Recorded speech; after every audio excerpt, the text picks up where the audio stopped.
Relationship advice. My 25 male girlfriend, 24 female, just accused me of cheating on her with my friend, 20 male. I am the lead vocalist of a band, and, for the record, I am not gay. I do not hold anything against LGBTQ people, but I am straight, and I have never cheated, or given my girlfriend a reason to think I was. My girlfriend has had bad previous relationships before though. Recently, because the pandemic has been calmed down somewhat, and because we all needed the extra money, we played at a club in the city where I live. I don't want to give too many details here, but my friend, who is the guitarist of the group, is suicidal, mentally ill, and cuts himself frequently. There is not much I can do, because he refuses to get help and is stubborn as a little mule, though it eats me alive daily, knowing what he does to himself. After our show, my friend had a complete mental breakdown and started sobbing backstage, and trying to reopen the stitches that he has over some deep cuts. I was trying to comfort and restrain him at the same time, so I bear hugged him, and he hugged me back and just sort of let himself go. I was trying to comfort him, and then my girlfriend came running out of nowhere, and she grabbed my arm, pulled me up, and accused me of cheating. As you can understand, I was confused by this, and she accused me of cheating on her with my friend behind her back, and using her for money, even though I earn more than her, before shoving me away and walking off. I got another band member to watch over the guitarist and followed her back home. We argued for hours over the whole thing until we eventually just went our separate ways. She's in the bedroom, and I'm on the couch as I write this. Can somebody tell me what to do? I don't want our relationship to be ruined just because I was trying to be a good friend. Now for the top comments.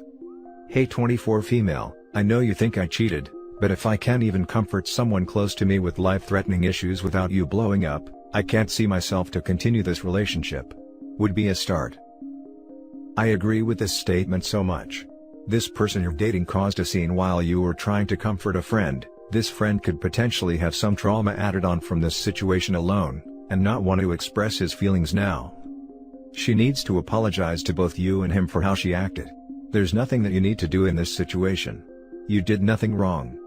I agree with the projecting comments on here too.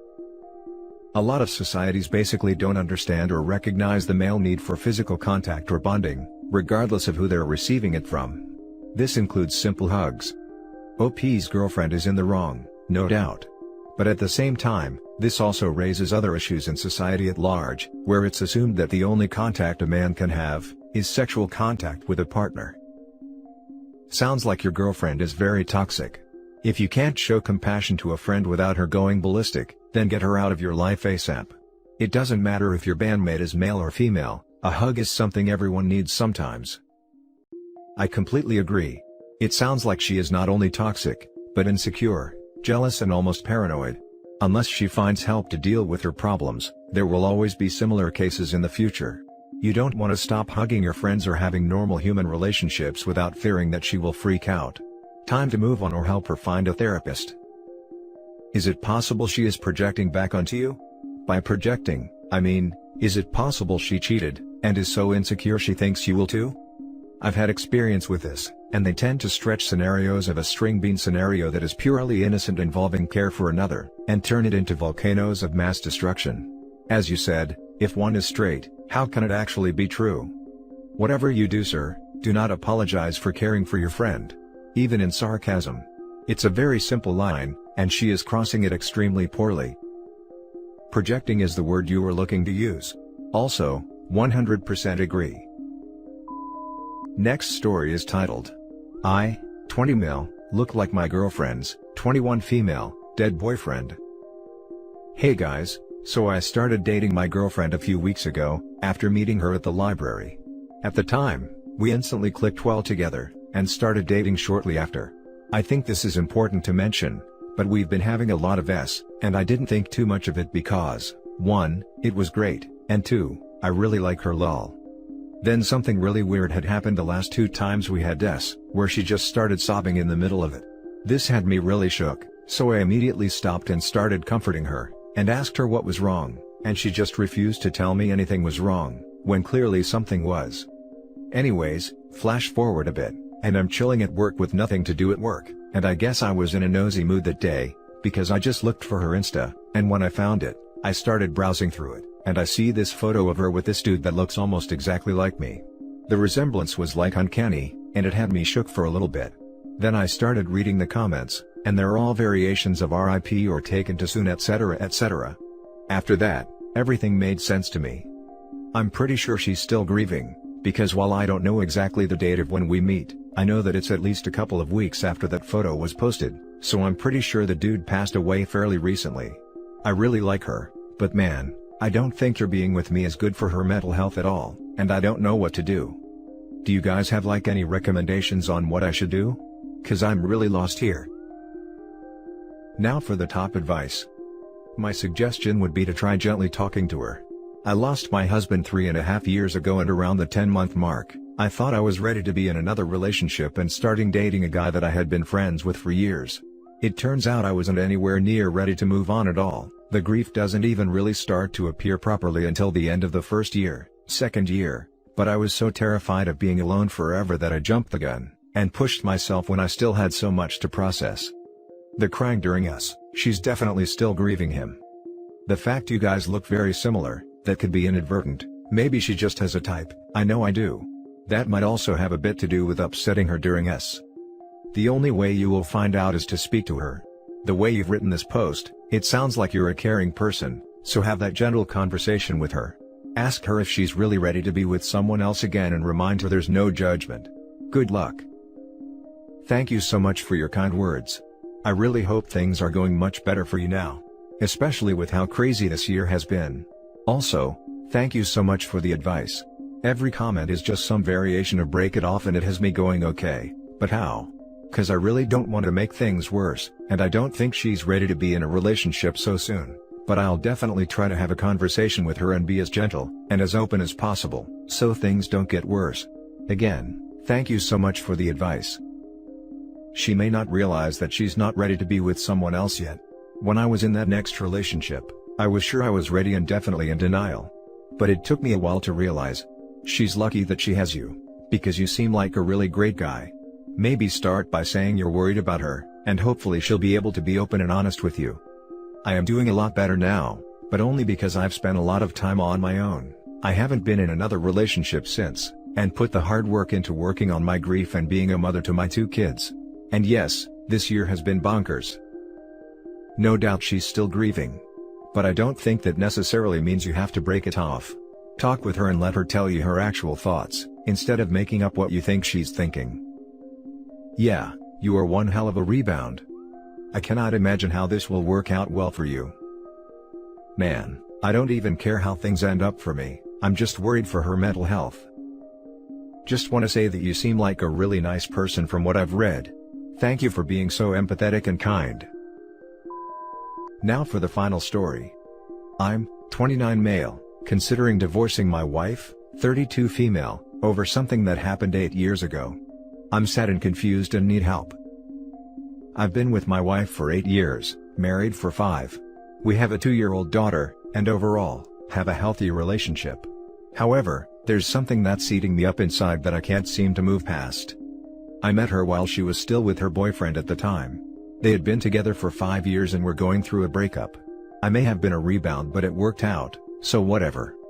Shortly after they broke up, we got serious and started dating exclusively. 6 months later is when it happened. One night, she went ghost and I couldn't reach her. Eventually, at 10 p.m., she called me and told me she was at the library studying and lost track of time. I trusted her. Fast forward a few months later and she confessed what really happened. Turns out she got a call from her ex-boyfriend asking her to come over and chat with him and his mother, who was in town. Basically, it was a nasty breakup with a lot of loose ends, and he asked if she could come over and talk about stuff, and get closure after such a long relationship. So, she did. And didn't tell me. She also told me she fell asleep on the couch watching a movie and drove home in the morning.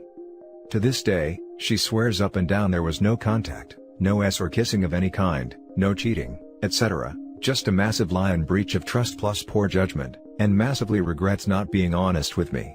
She told me she went over there because she felt bad. His mother called her and told her he was suicidal and severely depressed about their breakup, so she says she went over there to help him, but told him expressly that there was no getting back together, and was in a relationship and only doing it to help him find closure.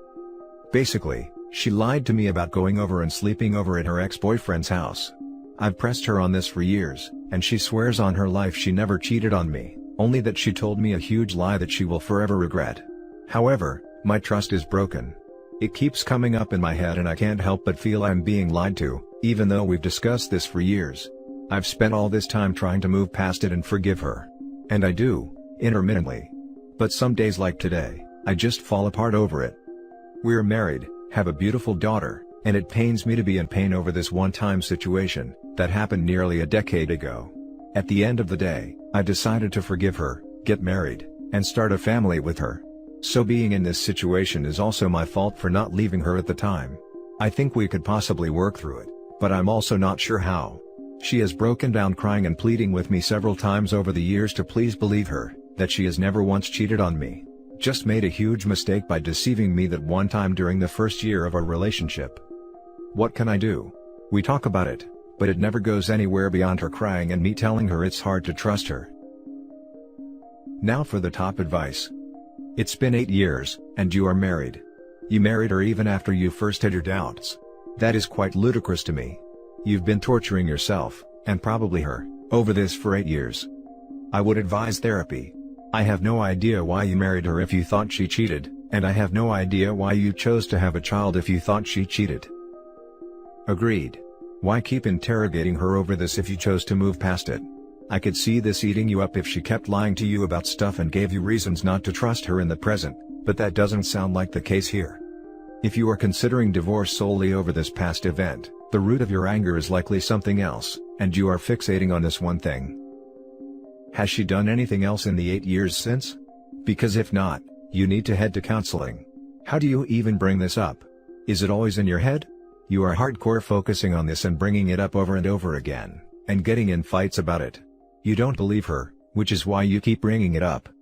If this was something that happened recently, I would be a little gentler in my response. But to keep getting in fights with your wife over and over for 7 years, that's really unfair to her. She definitely was dishonest, but 7 years later you're thinking about divorcing her because of it? You are consistently getting in arguments where she breaks down crying, begging forgiveness, pleading with you that she tells you the truth. Are you sure you're not punishing her because you don't believe her? Counseling for you separately, and also couples counseling, would be very helpful. Also, stop telling yourself that you forgive her. You haven't, and being dishonest to yourself about it isn't going to help. I hope it works out for you, but if you can't let go, please divorce her already. This is not healthy for either of you. At the end of the day, I decided to forgive her. But then you didn't. You haven't forgiven her. You keep bringing it up. That's not forgiveness. That's picking at the wound. You need to see a therapist, for your own sake. Full offense dude, but this sounds absolutely ridiculous. She told one lie 8 years ago and you have no proof she cheated, and you want to break up your family over that? I would understand if she is currently still acting sketchy and giving you hints of cheating, but if this is the only incident in 8 years, then you need to get over yourself and get some therapy. Go to couples counseling or go to therapy by yourself, but you need to get over it. And that's it for this video guys. If you have thoughts to share, leave a comment below. Don't forget to hit like and subscribe if you like this content. Turn the notification on to get updated on my latest posts. I'll catch you in the next one. Good day everyone.